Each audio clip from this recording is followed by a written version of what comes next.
It was Christmas Eve. The snow was falling hard in Denver. I stood on the doorstep of my eldest son's $5 million mansion, shivering in a thin thrift store coat. I held a black trash bag containing everything I owned. I rang the doorbell. When my son, Robert, opened the door, the smell of expensive pine and roast goose wafted out. He was wearing a tuxedo. Behind him, his wife, Tiffany, was laughing with their wealthy friends. "Mom," Robert whispered, looking at my dirty shoes. "What are you doing here? You look like a beggar." "I lost the house, Robert," I cried, playing my part perfectly.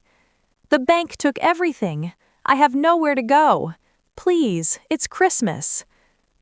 I waited for him to hug me. I waited for him to say, "Come inside, Mom, you're safe here." Instead, he looked over his shoulder at his guests. He looked at his pristine white carpets. "You can't stay here," he hissed. "You're embarrassing me. Go to a shelter." Then he did the unthinkable. He closed the door. He left his own mother in the snow. He thought I was broke. He thought I was a failure. He didn't know that the trash bag I was holding contained a binder with the deed to his house, which I secretly owned. And he didn't know that inside my pocket was a cashier's check for $10 million, a Christmas gift I was planning to give him that night. I didn't knock again. I walked down the driveway, got into the taxi waiting around the corner, and told the driver to take me to the other side of town, to my youngest son, Lucas, who lived in a trailer park.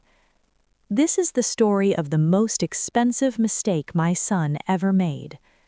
Before I tell you what happened when the clock struck midnight, I need to know who is listening.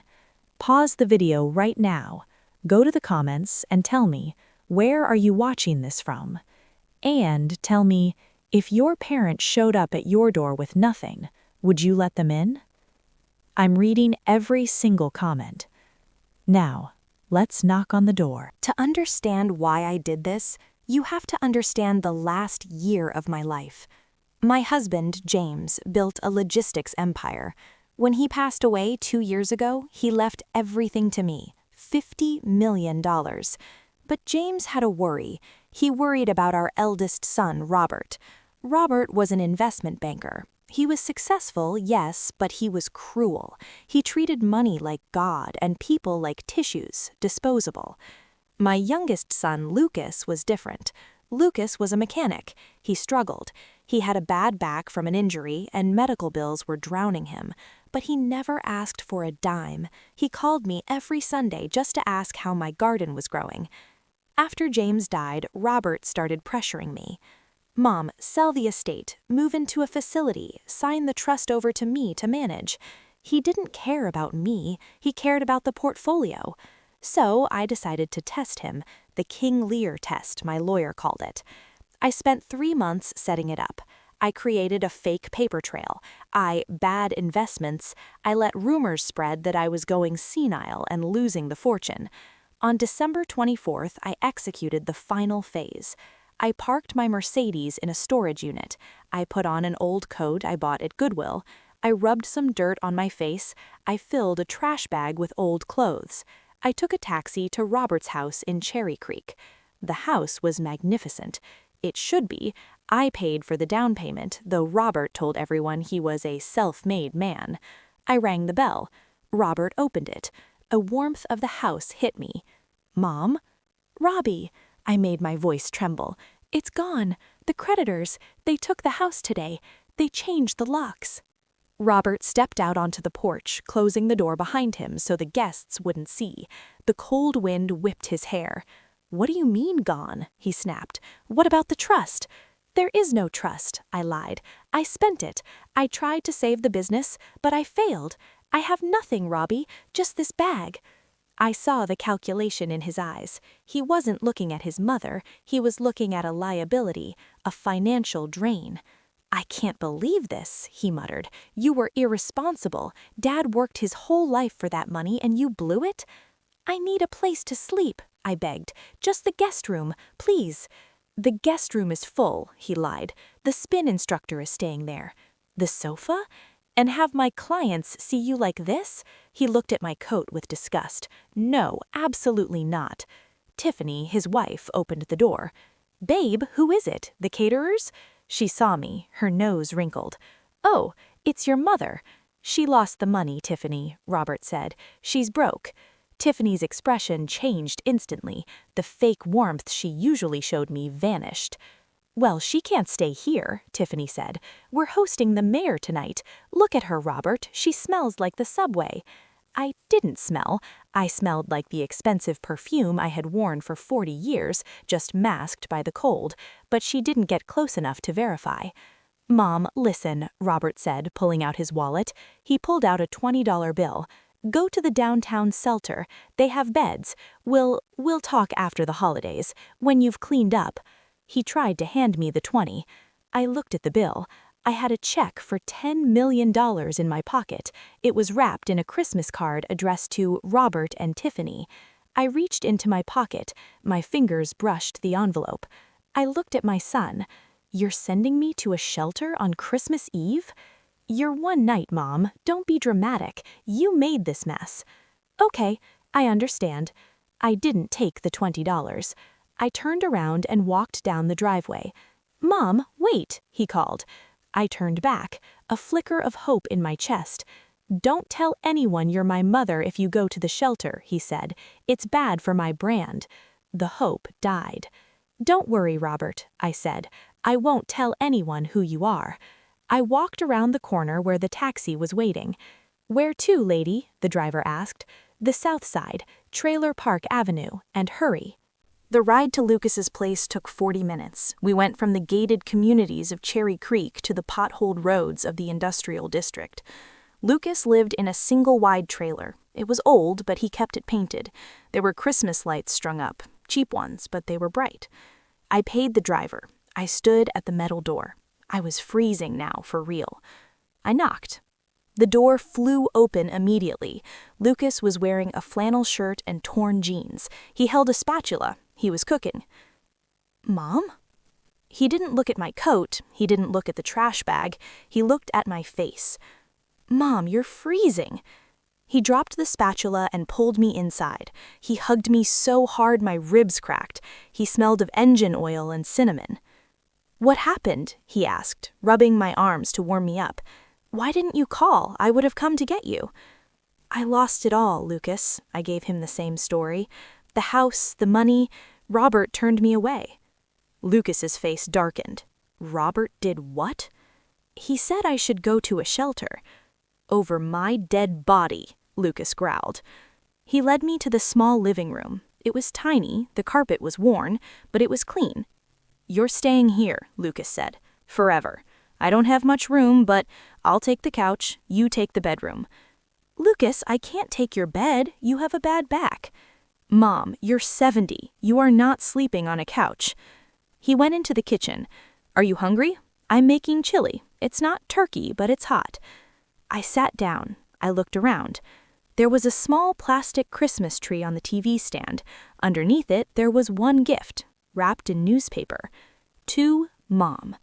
He had bought me a gift even when he couldn't pay his heating bill. I started to cry, real tears this time. "I'm sorry," I sobbed. "I'm a burden." "Hey," Lucas knelt beside me. "You are not a burden. You're my mom. You took care of me for 18 years. It's my turn." He fed me, he gave me his bed, he tucked me in with a quilt he had since he was a boy. I lay in that lumpy bed, listening to the wind rattle the thin walls. I thought about Robert in his mansion, drinking champagne. I thought about Lucas in the next room, sleeping on a sagging couch, his back probably screaming in pain. I reached into my coat pocket, which was hanging on the door. I took out the check for $10 million, the one addressed to Robert. I tore it into tiny pieces. Then I took out my checkbook. I wrote a new check. Pay to the order of Lucas Rhodes. Amount, $50 million. Memo, the whole world. I didn't give it to him yet. The test wasn't over. I needed to see how Robert would react when he found out I was living in squalor. I needed to see if he would come to save me or if he would try to bury me. I stayed with Lucas for 3 weeks. I watched him struggle. I watched him count pennies at the grocery store. I watched him work 12-hour shifts at the garage and come home limping. And every night he smiled at me. "How was your day, Mom?" He never complained. He never asked for money. Meanwhile, I had my lawyer, Mr. Henderson, send a letter to Robert. Subject: Care for Evelyn Rhodes. Dear Robert, your mother is currently residing in substandard housing with your brother. She requires medical care and support. As the executor of the family trust, which he thought he was, please advise on funds. Robert's reply came 2 days later. To Mr. Henderson, my mother squandered her fortune. I have no obligation to support her poor choices. If she is in substandard housing, perhaps you should contact Adult Protective Services and have her placed in a state facility. Do not contact me again. He wanted to put me in a state home. He wanted to lock me away so he wouldn't have to think about me. I showed the letter to Lucas. Lucas crumpled it up. He's dead to me. Lucas, I said, I have a doctor's appointment tomorrow, a checkup. Will you take me? Of course, Mom. I'll take the morning off. It's at the medical center downtown, the penthouse suite. Lucas looked confused. The penthouse? Mom, we can't afford that. Just drive me, I smiled. I have a coupon. The next morning, Lucas helped me into his rusted pickup truck. It rattled as we drove toward the city center. He was wearing his best shirt, a button-down that was frayed at the collar but pressed clean. He looked nervous. Mom, he said as we approached the financial district, the parking here is $20 an hour. Maybe we should park further out and walk. Park at the front, Lucas, I said. It's on the house. We pulled up to the Rhodes Tower. Yes, my husband named it. The valet looked at the truck with disdain until he saw me through the window. I lowered my sunglasses. Mrs. Rhodes? The valet straightened up, rushing to open the door. We haven't seen you in months. Welcome back. Lucas looked at the valet, then at me. Mom, he knows you? It should, I said, stepping out.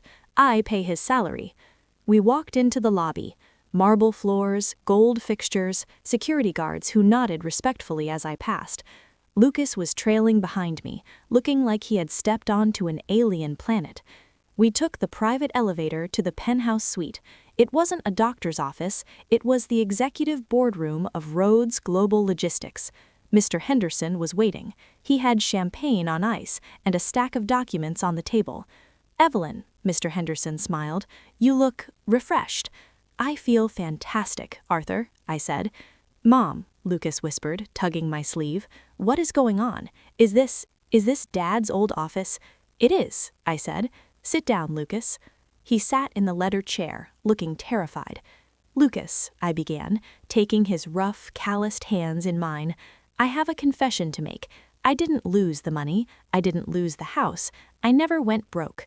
Lucas stared at me. But the coat? The trash bag? A test, I said. A test to see who my real family was. I looked at Mr. Henderson. He slid a folder across the table. Your father left an estate valued at $50 million, but he gave me full discretion on how to distribute it. I watched Robert.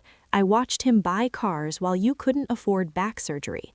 I watched him treat you like a servant at family dinners. I opened the folder. Inside was the check. $50 million. This is yours, Lucas. Lucas looked at the check. He didn't grab it. He didn't cheer. He pushed it back. Mom, I can't take this. It's too much. I don't want Dad's money. I just want you to be okay. I am okay, I said, tears pricking my eyes, and you are taking it because you are the only one who deserves it. You took me in when I had nothing. You fed me when you were hungry. You gave me your bed. But what about Robert? Lucas asked. He's going to be furious. Robert? I stood up, my voice hardening.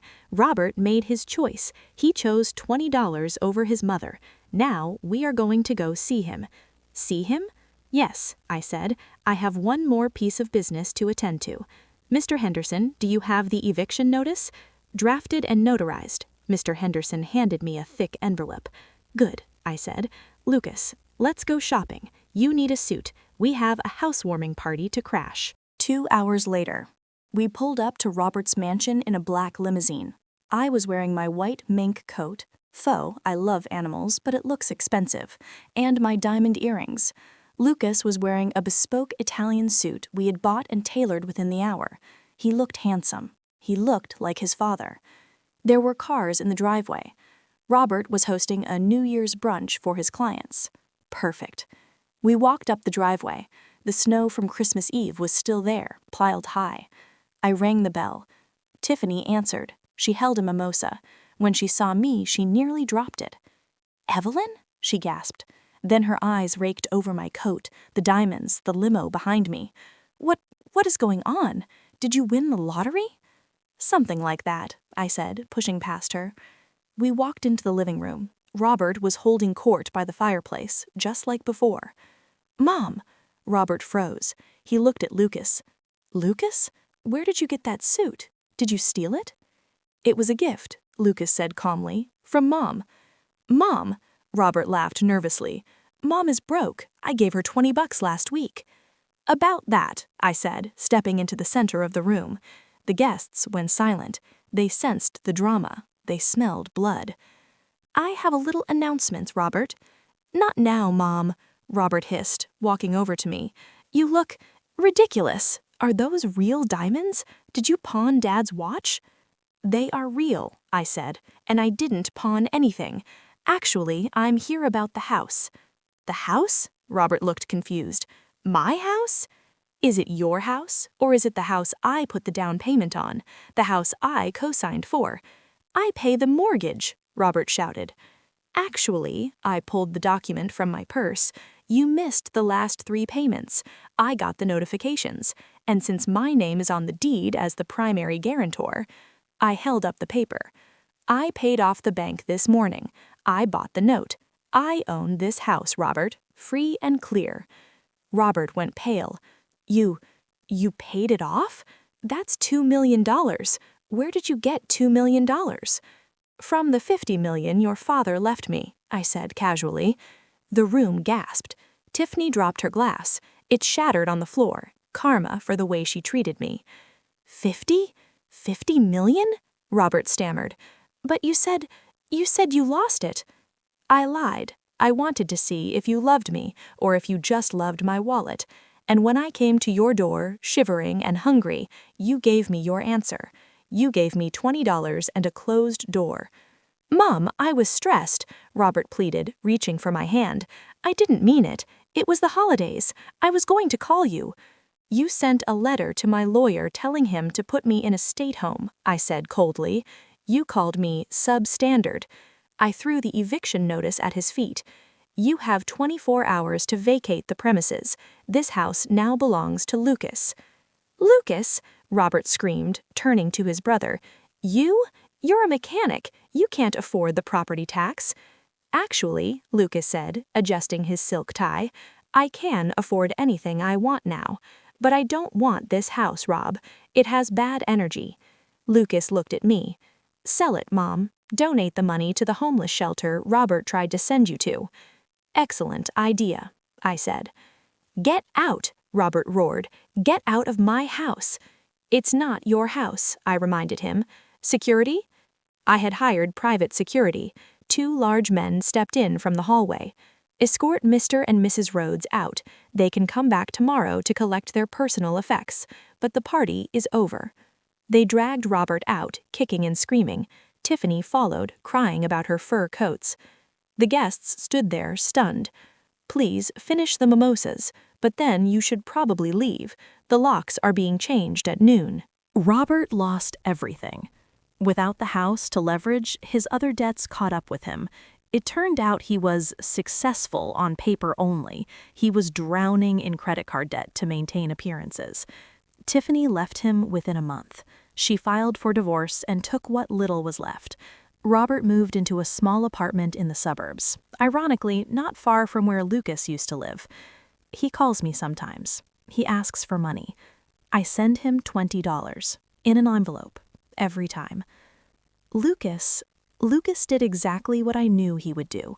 He didn't buy a mansion. He bought a large plot of land outside the city. He built a ranch. He moved his trailer there because he said it reminded him of where he came from. He got the surgery for his back. He walks straight now. And he started a foundation, the James Rhodes Foundation for Tradesmen. He gives grants to young mechanics, plumbers, and electricians who need help getting started. 6 months later, I sat on the porch of Lucas's new ranch house. We were drinking iced tea. The sun was setting over the mountains. "You know," Lucas said, looking at his fields, "I still feel guilty sometimes about Robert." "Don't," I said. "Robert is learning the lesson he missed in childhood. He is learning how to work. It's the best gift I could give him." "And you?" Lucas asked. "Are you happy?" I looked at my son. I looked at the peace in his eyes. I thought about the 3 weeks I spent in his trailer, sleeping on a lumpy mattress, but feeling more loved than I had in years. "I am," I said. "I found out who my family is, and I kept the weeds out of the garden." I took a sip of tea. "Besides," I winked, "I kept 10 million for myself. I'm thinking of buying a convertible and driving to the coast." Lucas laughed. "Go for it, Mom." To everyone watching this, money is a magnifier. If you are good, money makes you better. If you are bad, money makes you a monster. Don't be afraid to test the people around you. Strip away the comfort. See who stays when the heat goes out. See who opens the door when you have nothing to offer but yourself. Because the people who let you in out of the cold, those are the only ones who deserve to sit at your table when the feast begins. This is Evelyn Rhodes, reminding you that your inheritance is a privilege, not a right. If you enjoyed this story of a mother's ultimate test, please hit the like button and subscribe to Granny Archive Stories. And I want to ask you a hard question. If you lost everything tomorrow, who is the one person you know would take you in? Tag them in the comments or call them and tell them you love them, because when the snow falls, they are your only warmth.